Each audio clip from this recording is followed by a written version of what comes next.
All right, welcome into our last show of the off season as we are now on the cusp of the 2021 baseball season. And I know I'm excited. I'm hoping that the weather holds up its end of the argument. My illustrious co host here, Mike Gansey, unfortunately, he's got to work I tomorrow do. game. I do.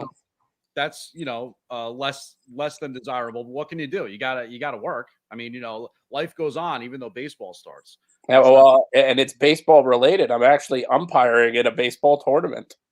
yeah, so there you go. So now is that I'm guessing that's got to be indoor, right? No, it's outside. Wow, that's hardcore. Yep, I'll That's have my jacket on.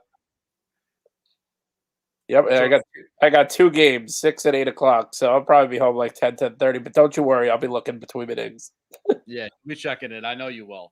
All right, so obviously opening day is now just it's less than 24 hours away. It is. And as far as we know, the Mets and Nationals are going to be playing tomorrow. Right before we came on, I've been tied up with a million different things after I actually got off work for the day. I wasn't even aware of this going on, that apparently there's a Nationals COVID thing. Yep. And Apparently, 5 players impacted, and John Heyman just tweeted that they called up a catcher. So maybe that's an indication that maybe I don't know if Jan Gomes is one of them, or I'm trying to think who their other catcher is. I think they might have signed somebody, but clearly that's a position that is of note. But we'll have to wait and see because they haven't revealed everybody yet.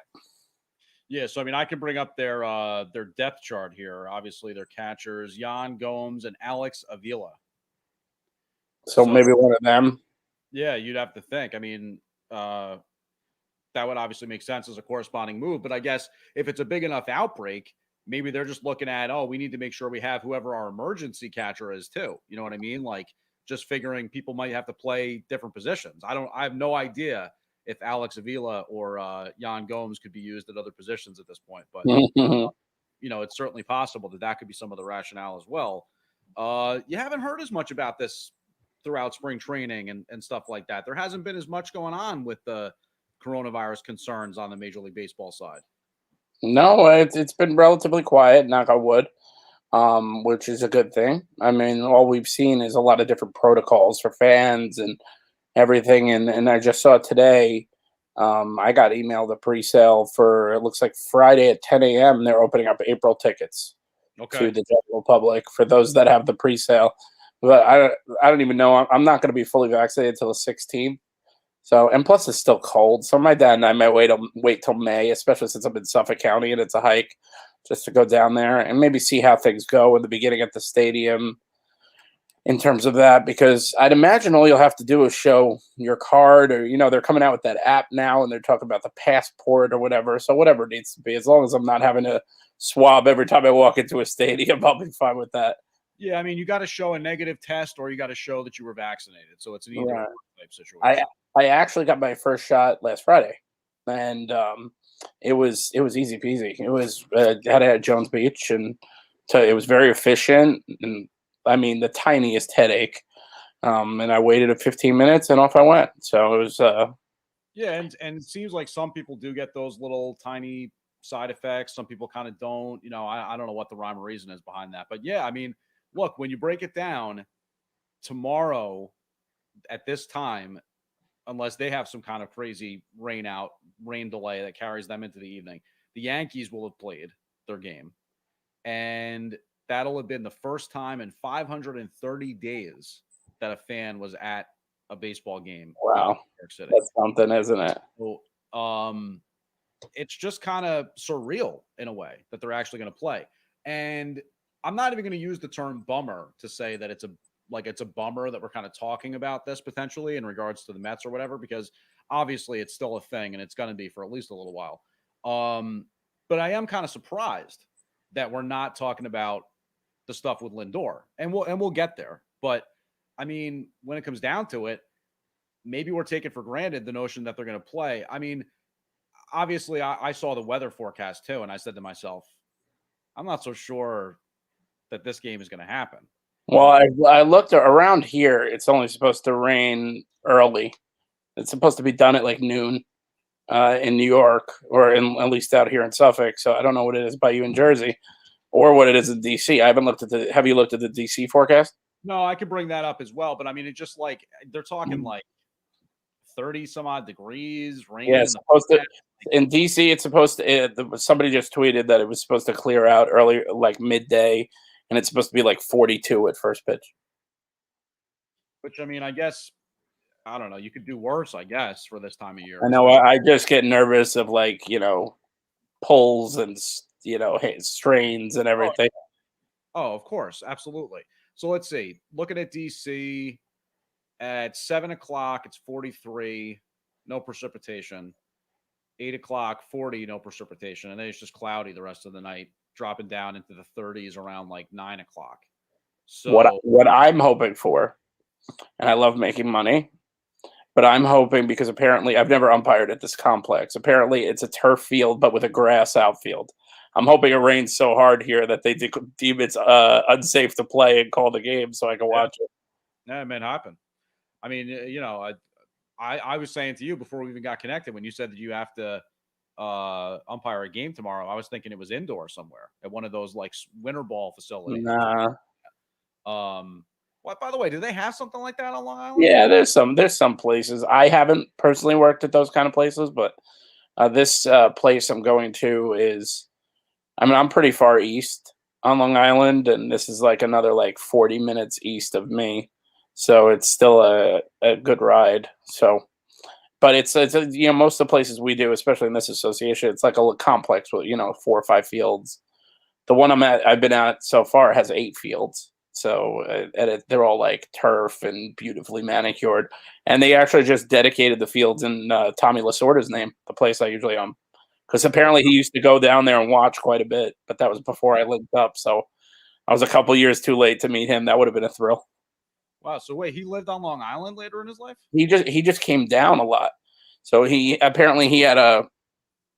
to visit like the Hamptons, and he would come and go watch baseball because he's a baseball junkie, Sure. and he especially a lot of the kids get like the specialized training. So a lot of the really really good players go through these complexes. Like I umpired a 10U game the other day, and there was like the catcher was having trouble keeping the ball in front of him, and one of the coaches was like, "I didn't send you to catcher's camp for 10 weeks for you to miss that." I'm like, I told somebody on the other side, they forget sometimes they're still 10-year-old kids. Like, give me a break. Yeah, right. Exactly. Yeah. So, Yeah. Well, but I'm still optimistic for some reason on Lindor. I don't know why. Somebody brought up a great point earlier on Twitter about if Steve Cohen was pulling some sort of April Fool's joke with tomorrow being April 1st. Can you imagine? That would. well, I mean, I wouldn't necessarily put it past him from kind of like the personality that he's shown and kind of the ability to have fun and joke about things a little bit. I certainly would Right. not put that past him. By the way, this is a good time to ask: is that shirt that you're wearing an April Fool's joke? We talked about it off air, and I've received a lot of flack off the air. I like it. I think it's great. You know what it makes me think of in honor of opening day? Khan's hot dogs.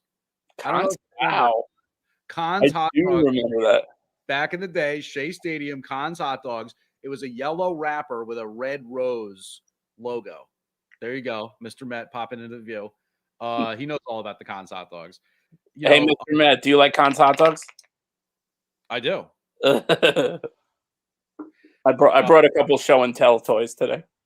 Very nice. I'm impressed. But yeah, no, I like the shirt actually. I'm not even kidding. I really do. But as far as Lindor goes, I don't know. I mean, if it doesn't happen, if this deal doesn't get done, I'm immediately looking at Francisco Lindor sideways, and I'm not starting off my relationship with Francisco Lindor on a good foot. This is the James that we've all loved and missed for the first few episodes. So as soon as I saw that they'd offered him 325 for 10, I was like, all right, that's good. You know what I mean? Like, I'm reading the tea leaves. I'm seeing that Fernando Tatis. What did Tatis get? Tatis Jr. 340. 340, right? But apparently there were a lot of deferrals, and initially this deal included deferrals. It did. But when they sat down over there, when Steve Cohen and Lindor sat down over their chicken parmesan dinner, apparently he agreed that there would be no deferral. So apparently it is Yeah, I terms of like what the common term the last little while when I've been looking around is present day value. It's apparently higher than Tatis and higher than Betts. So I mean, I don't know. I mean, talking about Betts, I mean, if he turns this down, well, the he's bet really putting situation. all bets on himself. Yeah, right. Yeah, good use of the term there, betting on On himself. But time. if he gets more than Betts, I don't think that's the craziest thing in the world because the shortstop aspect is pretty significant, right? I mean, Betts is not even a center fielder. So let's just say that from a replacing the player perspective, obviously it's a ludicrous argument on its face because a guy like Betts is not replaceable and he's one of the best players in the majors, if not the best. But he My doesn't crap. play shortstop. You know what I'm saying? Like he doesn't play even center field.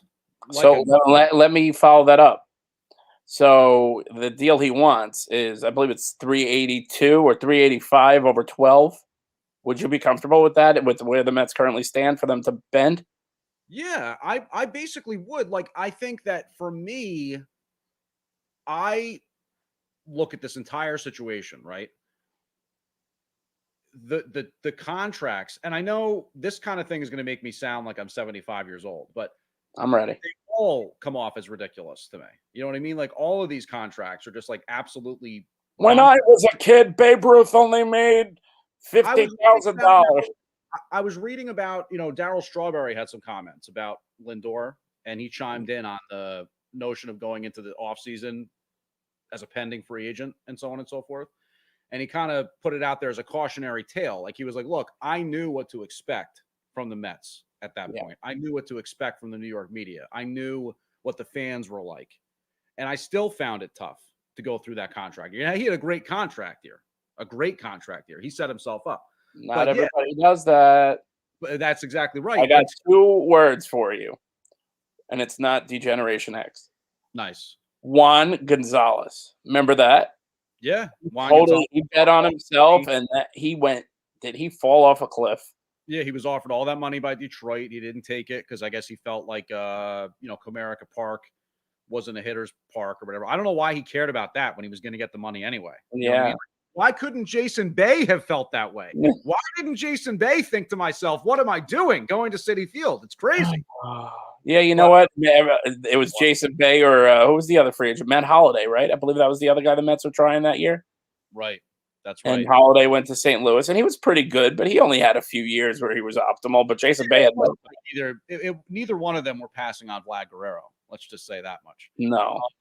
But back to the Strawberry thing. Yeah, he got 20 million when he signed with LA. So the money gets to be a bit ridiculous, right? And I don't even know what to say about all that. But I mean, my point is, if you're willing to give the guy 325, are you really not going to sign him because of the 2 more years at whatever or something? I mean, like, There's only one man that could answer that. is that what it comes down to? Because I mean, look, he's not going to be that good in year 8. He's not. He's just not. He's not going to be that good in year 8. Like he's going to be I was going to say, but he's probably going to be great for another, like, at best case scenario, probably 4 or 5, and then he's going to have 2 like pretty good, good years that like he'll maybe hit a little lower in the lineup. And then the contract will be an albatross, and he'll be, batting 8th or bought out or whatever. I mean, like somebody said, I liked a tweet on, I either retweeted or liked this the other day where I saw it. Somebody was like, I'm going to love 40-year-old second baseman Francisco Lindor. And it's like, yeah, that's realistically how these kind of things end. But my point is, if you're willing to go to 10 when the last 4 years or whatever it is are probably not going to be so great. The whole thing is just kind of silly to me. Like, how are they not going to get this done? And if they don't get it done, that's when I'm looking at Lindor sideways, because what I then take out of the situation is that he's got some dream scenario where I don't know where he thinks he's going to go play. Maybe he wants to go to Southern California or Southern Florida or something like that. I feel like the thing the New York sport fan continually runs up against now is none of these guys want to live here. None of these guys want to spend time in New York City. It's like, all right, well, then fine, kick rocks. But, if Francisco Lindor is going to turn his nose up at a 10-year, $325 million contract when it's all guaranteed, and this is a situation where, at least for the time being, this looks like a competitive franchise that's going to continue to, push towards that with Cohen in place. I don't know what I don't have many positive feelings towards the guy if this doesn't get done. I'm just throwing that out there. I have never seen a scenario like this where the player is coming across as the villain to everyone. Usually, it's so easy over the years to go with the Wilpons and never err on the side of trusting them. But people have taken to Uncle Steve and they trust him. And I mean, he spent, even though he missed on a couple of his big targets, I mean, adding ancillary guys like Taiwan Walker and building the bullpen and et cetera. I mean, every report, I mean, you don't see anybody going after the team for not going to 12. And the Mets are essentially competing against themselves. I think they're just going to stay where they are. And I think the whole idea of a deadline opening day is silly because he's still going to get asked about it. Yeah, and about that, he could say all he wants about the deadline. You're right. The media is going to be there at the locker room every single post game. Right. And you know what? If the Mets came up to him in June and said, "Okay, we'll give you $400 million over 12," you think he's not signing the dotted line after opening day? Right. I think he would, smile. I think that if the number was right, they'd sign, on New Year's Day if they had to. Yeah. But that being said, exactly what you alluded to here. I don't have any kind of relationship with Francisco Lindor as a fan. I've always liked him as a player. I've always thought that he was a good player. I always thought that he seemed like an exciting guy to watch play. And I liked his pop. I like that he's a switch hitter. I like his speed. He's a great fielder. But I mean, I must have missed the memo where he's a multi-time MVP, this guy. He's a really good player. I mean, the memo where he carried the team to multiple AL Central titles over the last several years. He did go to a World Series. He didn't win, but he went. The pitching staff went to a World Series. I mean, yeah, you got to give him some credit. I mean, he listen, I'm not going to take away from him. This guy get off. He's not going to take a 10-year, $325 million contract. What does he want? He wants Mike Trout money. Where does he base that off of? Mike Trout's still considered cheap. So is Jacob deGrom. Well, Jacob deGrom, thank goodness. I'll tell you this much. Thank goodness Jacob deGrom's not Francisco Lindor or, working with the agent. Well, we're going to be having this conversation next year because Jacob deGrom, if he continues on his current trajectory, is going to opt out, and he deserves to. Yeah, maybe. And you know what? That's fine. I mean, look, I have a feeling that if it was Jacob deGrom in this situation, we've got a press conference with a smiling face 10 days ago. So, look, maybe Francisco Lindor, he doesn't want to play for the Mets. That's fine. He didn't ask to come here. He got traded here. You know what I mean? I don't know where it is he wants to go. Who knows? I don't know Francisco Lindor. So wherever it is he wants to go, maybe he'll have that chance to do that. But he better be careful because there's a musical chairs game to this whole thing. And if I'm reading the tea leaves, I could just as easily see a situation where he has to sign for a very nice amount of money over something like 6 or 7 years. Next time around. I'm just saying, there's no guarantee that he's going to get 10, 325 from somebody. That's an insane amount of money. That's a ton. If the hang up is 12 years, then he has to compromise. Because if the Mets are giving him 32 and a half a year in their offer, then if he wants 12 years, then he's getting, 350 something or something like that. And it's coming down to under 30 million a year because AAV and luxury tax. You got to do a little give to get. But I do think they're still talking. There's been reports that nobody plans to talk. That's all agent posturing. Well, look, I'll also say this. If it doesn't get done, right, a lot of bluster and a lot of fiery words on my side saying, oh, Lindor, and my feelings towards him. All true, potentially. But it's actually kind of on both sides. It's actually kind of on both sides because if you can't bridge the gap, and it depends on what you believe, right? If he's looking for whatever it is it like 13 years that he wants or something like that? Or what is it? He wants 12 and they're offering 10. Yeah. So what's the problem with 11 and you split the difference? That's I don't know. We don't know if either side's willing to budge. That's where we don't have leeway to know what's going on. If either side's willing to budge, that's where I then say, well, then bad job on both of you. You know what I mean? It's so easy to just say, fine, 11, take the median between the two, 11, and we're done. Very easy. Very easy. So sorry for the interruption. My father's FaceTiming.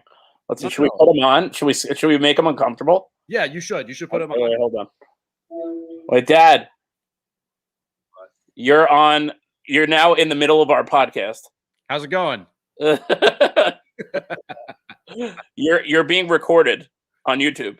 Yeah, he's without a release. Yeah, but in terms of a release, don't take this personally. Bye. Well, look, while that was happening, his first appearance, we got a comment on our comment page here. Oh, I don't see.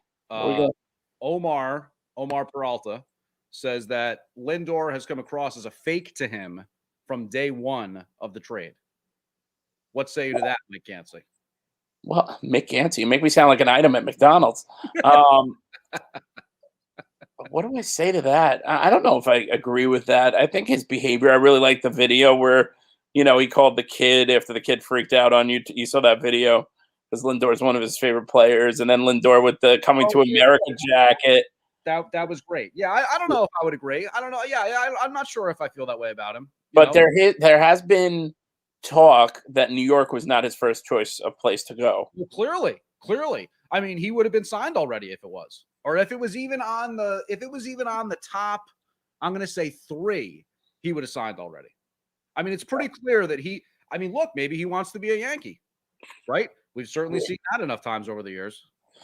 You're going to make me vomit. Yeah, because they don't have enough. Well, look, I mean, it's a foregone conclusion. It's a foregone conclusion that what they have Voit, they have Torres, they have LeMahieu. Why do they need him? They don't. But that's probably why he's going to get left out in the cold. And instead of signing with the Mets, let's say, he is left without a job. The Mets sign Trevor Story, maybe, this offseason for a significantly lower amount of money.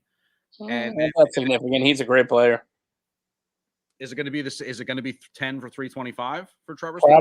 Probably not, but the Colorado factor will probably come into play for that. I don't think he's going to get that much money. And he could get maybe 10 for $300. That wouldn't surprise me. Okay.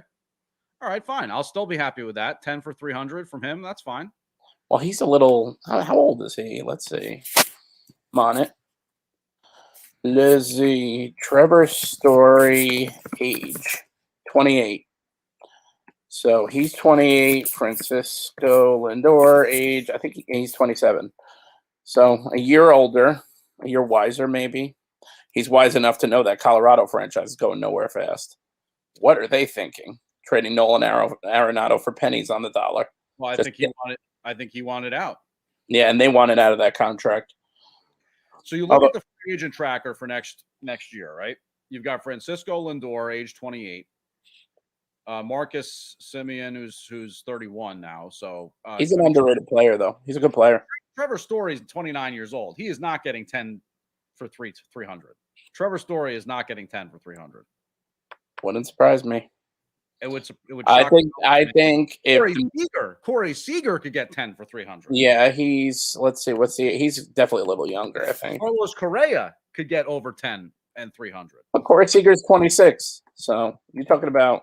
I mean, Javi Baez is going to get a better contract than Trevor Story. Don't agree. No way. Story's the better player. I mean, Trevor Story is 29 years old, and he's been playing in Colorado. How does he do away from Colorado? I don't know his splits. Well, I would have to. You're making me the researcher today. Let's see. You're the researcher here. Okay, I think he has like a 7-something career OPS away from Coors. I saw that recently.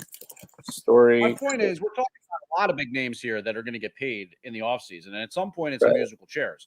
Not everybody's looking to go out there and plunk a bunch of free agent dollars down on a shortstop. That's true. Let's see. Advanced. Look, it's Fangraphs is complicated. It's all good for the Mets because they've got potential draft pick compensation tied to him, right? If he walks. Not what it used to be. Well, it's not, but it's still there. Yeah. They've got a bunch of other guys on the free agency market that they could sign. So that kind of offsets the need, right? If they sign somebody and lose a pick, at least they're potentially getting something back from the Lindor walk situation. I mean, look, I just feel good about the situation. Like, you know what? If you're not going to take or make something happen when 10-325 is where the team supposedly is, I'm really not too worried about it. You know what I mean? Like, he's a great player. I was excited about the notion of potentially watching him for a long time, but let's just see how he does this year, I guess. I mean, And obviously. And, you know, people could be mad at him, but we're all going to root for him the second he steps up to the plate or he's on the field. He's still yeah, part of going hard. exactly right. And again, that's why I think I like to use the term. It's just more looking at him sideways. It's not so much something where I'm mad at him. And I don't even really get, baseball, actually, I do kind of look at it a little bit differently than, say, football in this respect. Because, like, for football, I feel like you're actually putting your, physical well-being on the line when you go and play. Baseball, sure, things can happen, but I don't look at it exactly the same way. And the contracts are all guaranteed. So I do tend to look at it a little bit differently. But all I'm saying is it kind of starts me off with like a little bit of a bad taste in my mouth with Lindor if this doesn't get done. That's all. I got one for you. Ready? January 7th, Bob Nightingale tweets, "This is the infielder version of the Mookie Betts trade. There's no reason to believe that Francisco Lindor won't be staying with the Mets instead of testing free agency. Bob Nightingale strikes again." Thanks, Bob. Yeah, thanks, Bob Nightingale. That's the Bob curse. Now, to be fair though, and I could be wrong, but didn't Betts actually sign in season? He did. So, it's not to say that it's not an option for Lindor. And frankly, the whole not wanting it to dangle over my head thing or whatever, I guess I can sort of understand. There we go. You're showing off more show and tell. This is one of my favorite things I own, even though it's like a little piece of metal. Is that from the actual? I honestly don't remember where I got this from, but I keep it on like kind of a shelf in my basement, and I love it. It's awesome. Yeah. Yeah. Anything that reminds me of Shea. Yeah, which makes me feel good.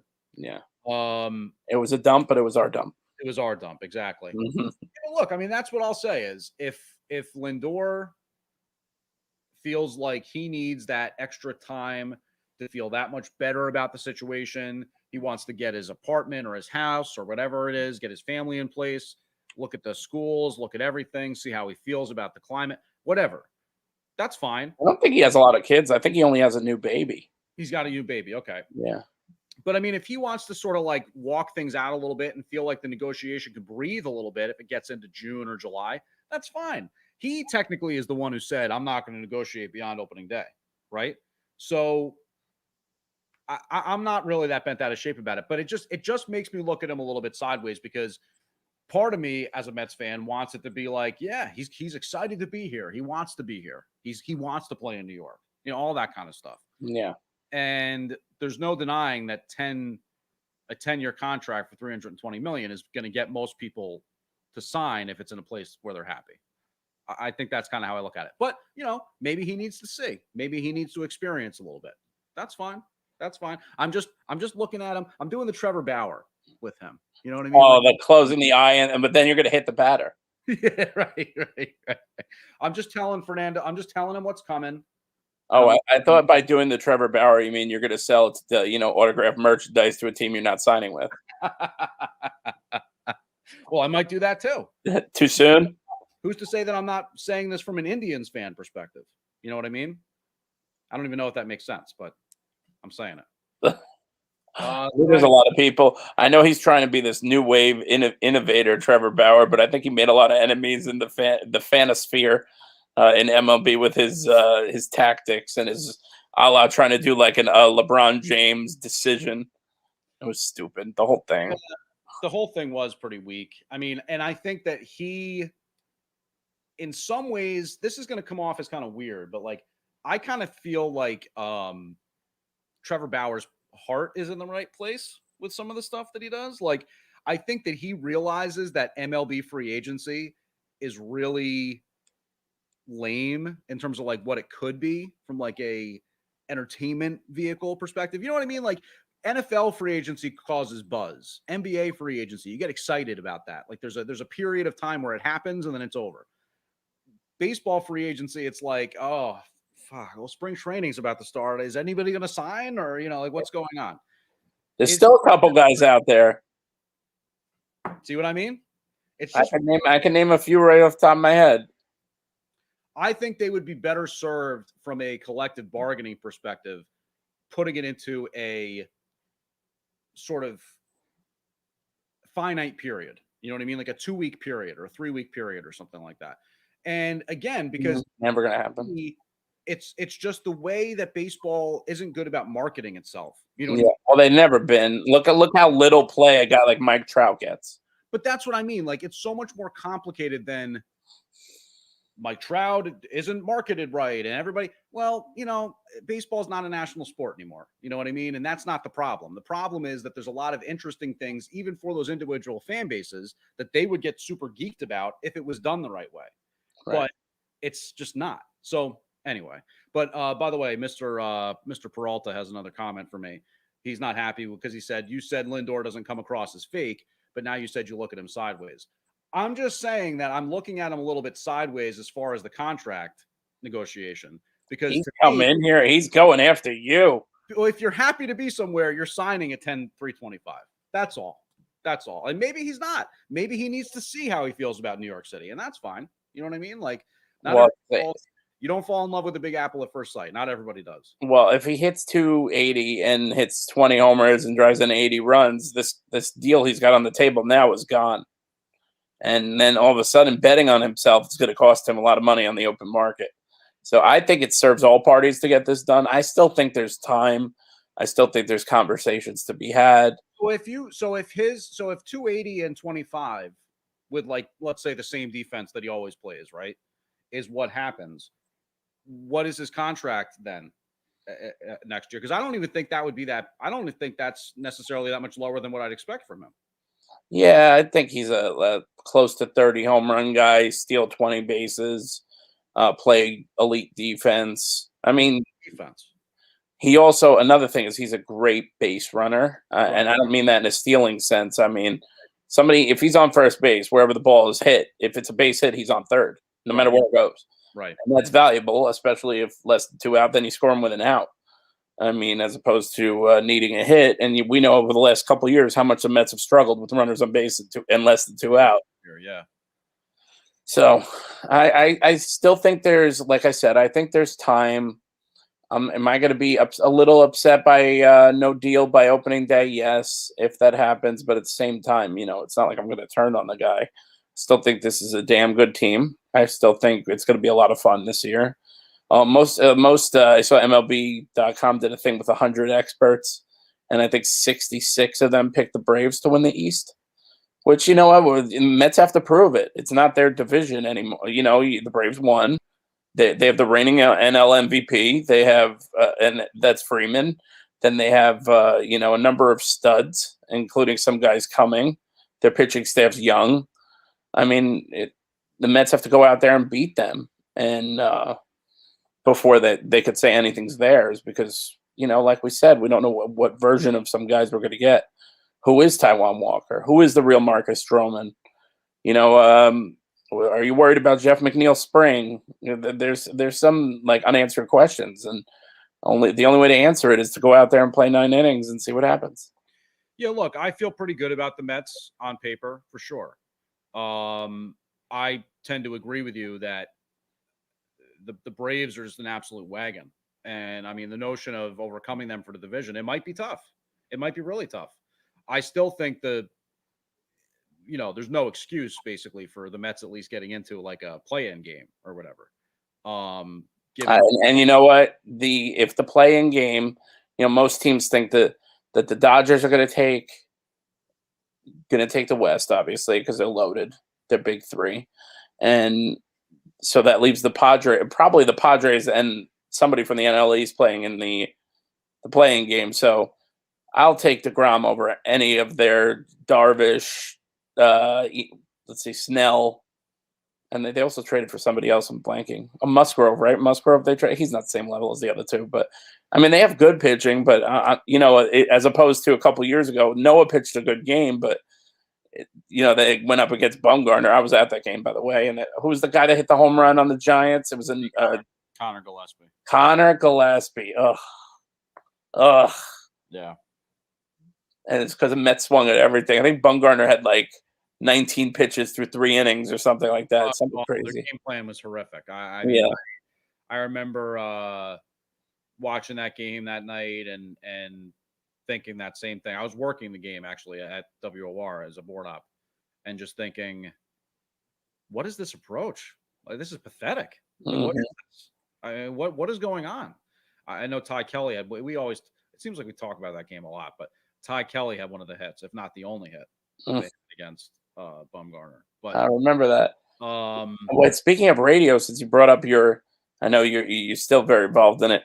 What are your thoughts on CBS now streaming Met games through the app? I'm actually pretty happy about that because you download the app now. For someone like me, getting the AM service of a Met broadcast is rough out here. Yeah. So now if I do the app and I'm just streaming through my phone onto my car, now I'll hear it clear as day. Well, that's so I'm happy about that. Because for the longest time, Major League Baseball very, very adamantly would not allow that as part of the radio contract.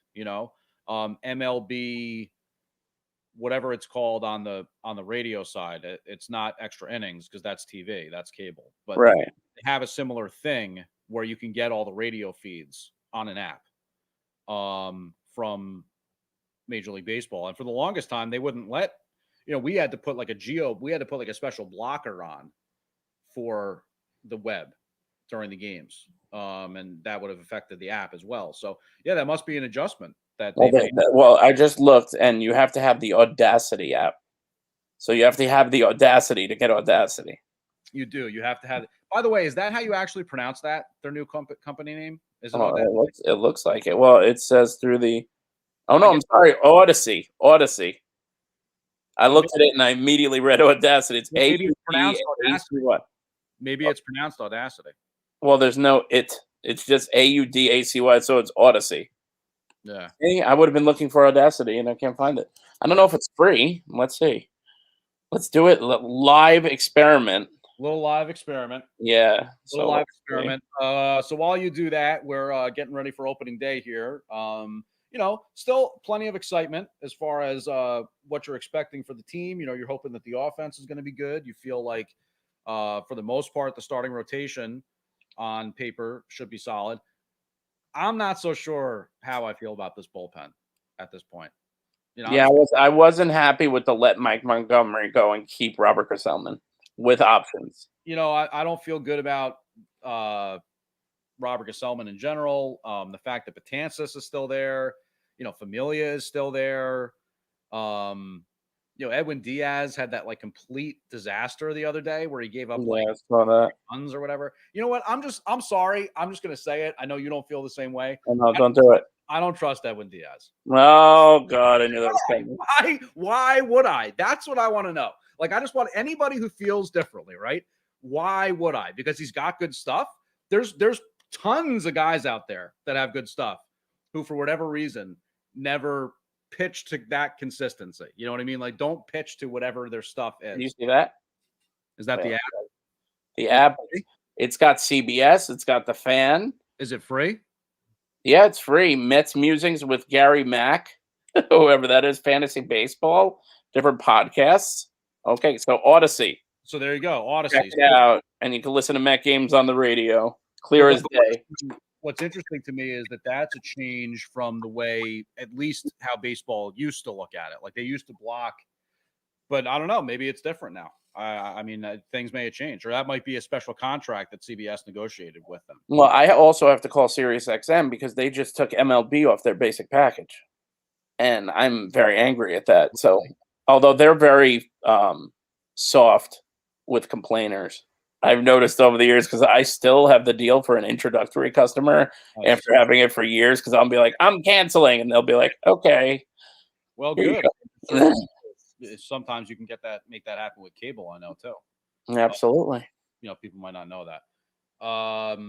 So anyway, the bullpen. I'm just saying, to me, you could probably say that about every team in baseball, except for like maybe a few. But the bullpen doesn't instill a lot of confidence. You know what I mean? It definitely doesn't make me feel like. Omar says Gesellman makes the team because he's Thor's buddy and roommate. I don't know if the Mets are trying to go out of their way to please Noah Syndergaard, considering he's missing half the season. I mean, the Syndergaard, when I did hear he's throwing 97 in his workout. It's nice to see, but I read that. I mean, the Mets have bigger fish to fry at the moment. He's got to focus on his rehab, and until he comes back, and that's like in making a big trade mid-season. I don't know if I necessarily agree with that. I think Gesellman's going to be on a thin leash. I also think that there have been a couple guys this spring that have impressed. I think, although he was bad last year, and you're probably going to roll your eyes at me for this one, watch out for Drew Smith. I think he's talented, and I think if he puts it together a little less leverage, he'll be good. Arodys Vizcaíno was having a really good spring before he got hurt. I think he has a chance to carve out a role. And, Tommy Hunter was re-signed to a minor league deal, so you might see him again. And there's a couple other guys down there, so we'll have to wait and see. Maybe Zamora's back, although, he was kind of predictable with his pitch selection. I think he could work on that. And there's a couple other young guys, so you don't know if any of the prospects come up. Thomas Zapucki is another guy that profiles maybe to be a reliever later in the year. So we'll see, especially with the stupid 3-batter thing. Having a guy that could get lefties and righties out is important. So Gesellman last year didn't get anybody out. So I think that's the thing for me. Like, I think that there's not to belabor the point, but almost every team could say, the bullpen. You know what I mean? Yeah. Like, it gets to be a little bit repetitive after a while. But it's, to me, just the fact that triumvirate of Gesellman, Betances, and Familia, it just gives me agita. You know what I mean? We got to come up with a nickname for that one. Yeah, that's the thing. It makes you want to come up with some sort of a nickname, because it's like, here we go again. You know what I mean? Like, they're going to come out and they're going to load they're going to put a couple guys on base, maybe hit somebody along the way, and then maybe get like a strikeout, walk in a run, and then somebody else will come in. You know what I mean? Like that. Yeah. Let's go back to Omar for a second, because he's been our most active listener tonight, and we appreciate your participation. All right. So, Omar Minaya. What did you say? Any chance this is actually Omar Minaya? Under a pen name? A pen name, yes. Omar, okay, so since you're so involved tonight, and we appreciate it, give me a nickname for the three of them. So we're talking about Familia, we're talking about Gesellman, and we're talking about Betances. So give me a big nickname for the trio. Give you a couple minutes, and maybe we'll start something with that. Who knows? Maybe we'll have T-shirts made. Like a beginning of a beautiful friendship. So while Omar puts his mind together on that one, I'll just say, that's something that definitely makes me nervous. And again, you call me crazy, look at me sideways, kind of like I'm looking at Lindor these days, but I just don't trust Diaz. I just do not trust Diaz right now. And why would I? Why would I? That's just what I want to know. Because he was one of the best closers of baseball in 2019. Or 2020, I should say. 2019, he had a rough year. 2020, he was one of the best closers in baseball. Because I thought you were going to say 2018, and I was going to say, yes, that's true. That's true. Yeah, 2018, he was great as a Mariner. Yeah, 2018, his first year as a Met, I'm not defending him. Seemed like every ball that was put into play went over the left field wall. Here's the thing. When it comes to, like, baseball is a fun sport like this, because, like, relief pitchers, all of a sudden, they'll just have a tremendous season. Right? Like a tremendous season for a bullpen guy, right? That was Edwin Diaz in 2018. So Edwin Diaz is among the guys who's had a tremendous relief season before in his career. That is true. That's true.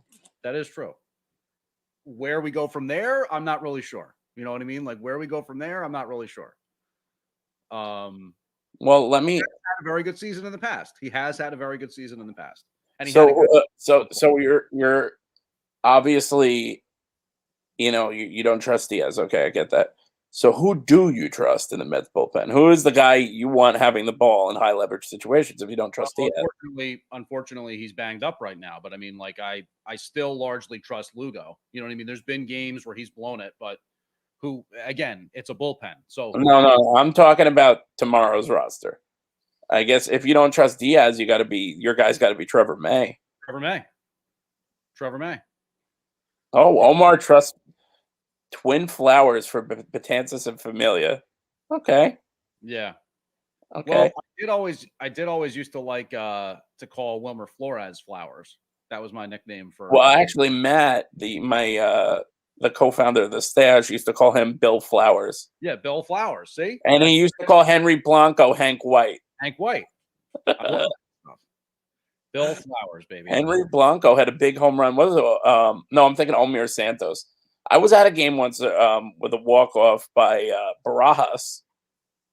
So Mets have had some interesting catchers over the years. Yeah, what about Rod Barajas? How about Omir Santos? 20 home runs in the first half of the year. John Buck or something like that. Oh, yeah. He was part of the R.A. Dickey trade. Yeah. He came along with Syndergaard and who's the third guy that was in that trade? The Mets got somebody else. Darno. They got Darno, Syndergaard, and Barajas in that deal. Yep. And Buck, not Barajas. And they traded, I think, like Mike Nickius, Josh Tolley, and Nari Dickey were in there. There's another name, Mike Nickius. Mike Nickius, see? There you go. And how about Omir? Was it Omar or Omir Santos? Omir. It wasn't a walk-off because they want to go back a little bit. You got like Alberto Castillo, Kelly Stinnett. Kelly Stinnett. He was a defensive whiz. Wasn't he? Didn't he bat lefty, Kelly Stinnett? No, he was a righty. I'm thinking of Brian Schneider was a pretty good defensive player. Yeah, he was shot by the time he came to the Mets. Yeah, he had. He was still a pretty good defensive player, but yeah, I mean, he certainly stuck it to them enough times when he was with the Expos and Nationals. I think just to throw it out there, I looked up Lindor trying to translate his last name, but it doesn't translate. But in Albanian, it does translate from Albanian to English as East. So we could call him Frankie East if we wanted to. Linden? Oh, that's my brother who's chiming in right now. Oh, okay. He's saying Frankie Linden. How about that? We could call him Frankie Linden. I thought I was going to meet for a second. I thought I was going to meet the fiance on air, but that's your brother. No, he would not have anything to say about. He doesn't know Lindor because he only knows guys that he's watched games when they wore Mets uniforms. So he'll get to know Lindor. You know what I mean? Like he'll be watching the Mets with my gay fiance. I guess I'm going to call it now. Who knows what? He'll be like, oh, well, I like this guy. Give him a chance. And I'll be like, I'm looking at him sideways. The Greek god. Who are we referring to as the Greek god? Omar. Omar's just throwing some things at a wall, see what sticks. The Greek god. Maybe Syndergaard? I don't know. So did you see what Yu Darvish said today? Yu Darvish said he still thinks by opening day the DH is going to be in place. Somebody want to tell him that tomorrow's opening day? Wouldn't that be so Manfred? And I agree, Omar Schneider was an automatic roller to second base. He was an automatic. That was for sure. And he was one of the slowest guys ever. Oh, God. So, I mean, you could roll the second, the guy could go take a drink and still turn two. Yeah. Olerud was also super slow. You remember how slow he was? No, the Mets and none of those late 90s teams had very little speed. Cedeno, Henderson at the end of his career. Cedeno once threw me a ball when I was a kid, and a guy that had about 20 balls already stuck his net in front of me and took the ball right up in my hands. My dad screamed at him. Pure scum. Yep. But I did eventually catch. Last season was the first time I ever caught anything in a Met game. Really? I caught a shirt. I was in the like kind of by where the 7 line is. Uh-huh. I was out there, and like my whole family. It was like a big. I forget what the outing was, but like a lot of my family went. It was like 15 of us or something, and everybody went to get food. And I was never one that like missed the game. I was like, "Oh yeah, get me some." And they just shot up a shirt, and I camped under it, as they said. It made the basket catch. Can of corn. And then I had that for about 10 seconds because once I was like, yes, and then I realized it's an XL. I'm like, what am I going to wear this as a crop top? And my wife took it from me. So that was that. Yeah, I've never gotten a T-shirt. I've definitely never gotten a ball. I got a foul once when he was on the Reds. I was sitting in the loge at Chase Stadium, and Ken Griffey Jr. just got a piece of the ball, went right over my right hand and down. Wow. But it would have been a sensational catch. I was still mad. Don't get me wrong. But how old was I? Griffey's on the Reds. I must have been early teens. Yeah, That would have signed been there. I think he signed there in what, 2000 or something like that. 2000. something like that. And he was almost a Met. That was once upon a time. Barry Larkin too was another one. He considered that he was a consideration. He rejected it, didn't he? Didn't Griffey on a Met trade? I think there was rumors that he had been offered a pretty nice contract with the Mets and that he just wasn't interested. You know Yeah. No, I think it was part of initially because he was traded. And apparently the Mets were a contender for his services at one point. Oh, so he blocked them with his no trade clause. Right? That's my understanding. That sounds right. Would that have been in that was that in that 2000 year? Yeah, wouldn't that have been interesting if he was on the club? Yeah. Yeah. Oh, that swing. He had one of the most beautiful swings I've ever seen. Still to this day. And Mets have a current player, not really a current player because he's suspended for the whole season. But when Robbie Cano connects on one, it is pretty. The guy has a nice smooth stroke. Yeah. No, you always like to see that that lefty. I mean, I think Lindor has a nice swing. You know what I mean? I like that swing from the left side. Conforto too. Conforto has a nice swing. Yep. And more I hear because I've been a lot of people have been giving their takes on. It's been quiet with Conforto in terms of any kind of talk. Yeah, you haven't heard anything about that. And he's like we say, he's Boris. Most people seem to think he's going to make it to the market and make big dollar. So I think of the three, he's the most likely player to leave, and that would hurt because I like him a lot, and that's a tough bat to replace. I know, but the Mets have. You know what? I think that's potentially where the Mets are really playing this all, in my opinion, very well from a Lindor perspective because 10-325, it's a lot. It would be a huge commitment to him. But I don't think anybody would really blanch at that. It's like, all right, Gold Glove shortstop, a guy who hits pretty well, has some pop. He's only 27, not crazy. But he doesn't accept it, or at least he hasn't up until this point. He wants more. The Mets can potentially say, all right, fine. Let's see this year play out. Another full year from Lindor, another full year from Conforto, and potentially just as important, that full year from Conforto. Because if he goes out there and if he is batting, if he's got a year in Conforto where he bats 320 and hits 35 homers and drives in 100 runs, then maybe he's the one getting that contract. Yeah, I think you could even turn around and probably sign Conforto for less than you're offering Lindor because, you could turn around and say, okay, I'll give Conforto 7 for 210 or something, and he's getting this 30 million, and there you go, and then you're saving 100 million. That money is still unaccounted for. If Lindor is not going to sign on the dotted line, okay, it gives the Mets more flexibility. You know what I mean? It gives them the ability to sit back and say, let's see which one of these guys is going to play himself into a contract. We are in a position right now where I am pretty obsessed about keeping up with all the updates to the point that even during this podcast, I've still been refreshing Twitter and seeing if anybody put anything. And with tomorrow, I'm warning everybody out there. Remember, tomorrow is April Fool's Day. There's going to be some jackass that comes out and tries to put a fake report out there. And don't pay attention to any Bob Knight. Right. We're all going to be refreshing. So watch out for the fake Jeff Passan account.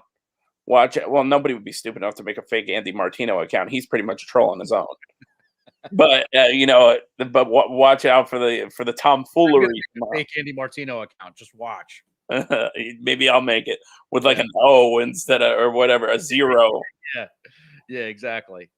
Don't you ever watch his reports? He has those creepy dolls behind him, those white dolls. Well, so we're almost done with the show for the day, so I guess it's okay to get into this and just kind of discuss this sort of thing because we've done baseball the entire time. We can delve outside of the world of baseball a little bit.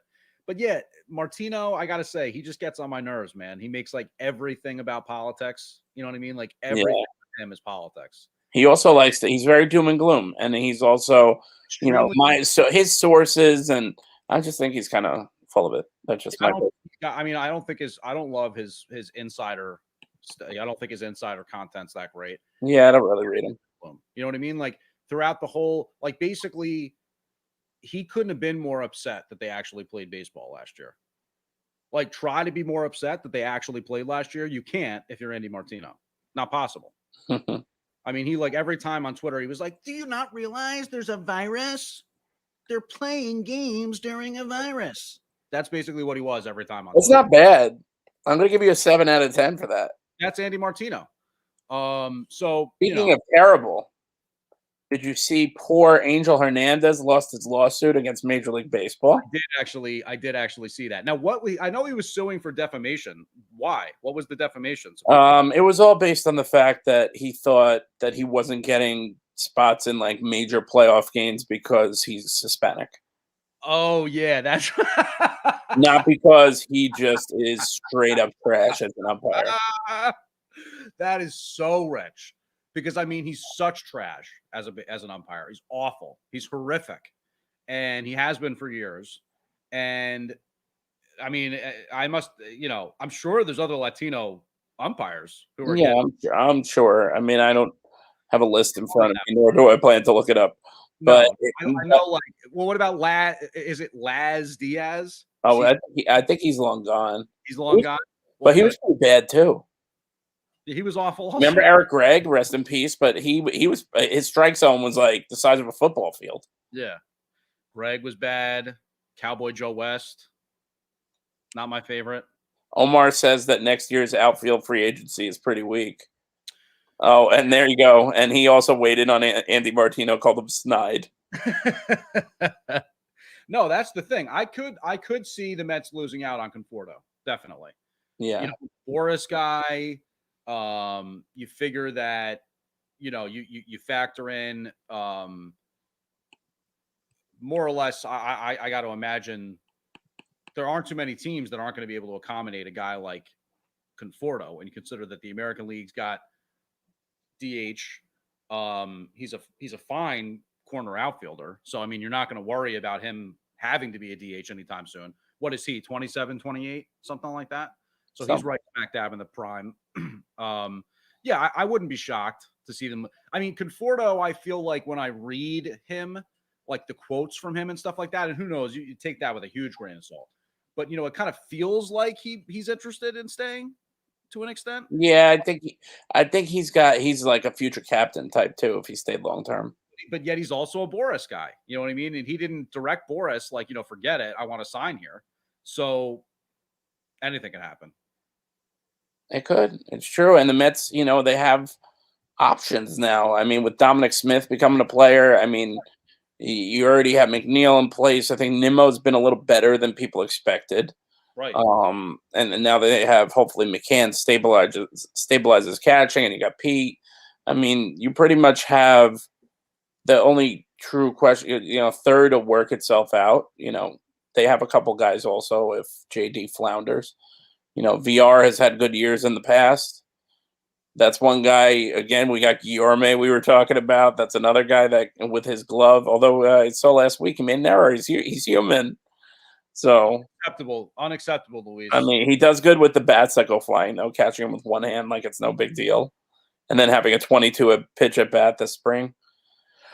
Yeah. So you know what, and with COVID, we never know. I mean, you almost have to assume there's going to be a point where you're going to need some of these extra guys to be taking those meaningful at bats. So, I mean, look, to your point, Luis Guillorme now 2 out of 3 spring trainings he's gone viral.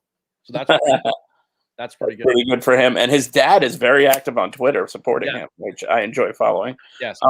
Isn't his dad's avatar like Luis Guillorme in that when they had that all white? Yeah, that's funny. Did you see that also? There's another shortstop deadline tomorrow. And that is for Correa. And apparently the Astros are offering 6 for $120. They're offering him $20 million a year. So is Correa really only $12 million player less than Lindor? I know I don't keep him on the same level, but he's still a very good player. I think that's a little shortchanging on the Astros end. Why wouldn't you put him on the same player? Because he didn't have a good year. No, he's just not as versatile all around player. He's not as good defensively. He's not as fast. He's been injury prone. So, I mean, I think he would be more like a 6 for 150 type, like 25 would be fine from me. But I don't think he's a $30 million player. That's just me. Look, I'm just gonna. This is all I'll say, and we're almost out of time here. So, we'll close. We'll close with this. But Francisco Lindor, if you look at what Major League Baseball Reference has as his average year, right? 6 years. So they'll put together at the bottom line there like what his average year is, right? 285, 29 homers, 20 stolen bases. He's finished in the MVP, top of the MVP voting, top 10 in the MVP voting 3 times, which is pretty good. Which is pretty damn good in 3 years. I mean, that's a very good player. That's all I can say. Worth 10 for 320 sounds right. Can't bridge the gap between 12 and 10, and sign the man. Just sign the man. Weird. So I'm sticking to my gun. By this point tomorrow, the Mets will have him long term. You're making that prediction. I am. I said it last week. I mean, he'll actually be signed before the game starts tomorrow. I do. Okay. All right. I think they're gonna do like a 3 p.m. conference call. Okay. All right. So Mr. Michael Gansey is predicting that we will have a long-term contract extension for Francisco Lindor, for Frank Linden, before the game starts tomorrow. So we'll see. And so we're going to get out of here. The season starts tomorrow. Our trusty listener here, Omar, is asking me if I know what Craig Carton did today. I honestly don't. Yeah, I don't either. Yeah, we'll have to check. I saw something on Twitter, but I didn't look deeply into it. So, right. Omar, we'll get into that next week. Thanks for listening. Back to you on that one, Omar. But as we always say, Mike, let's go Mets. Yeah, baby, let's do it.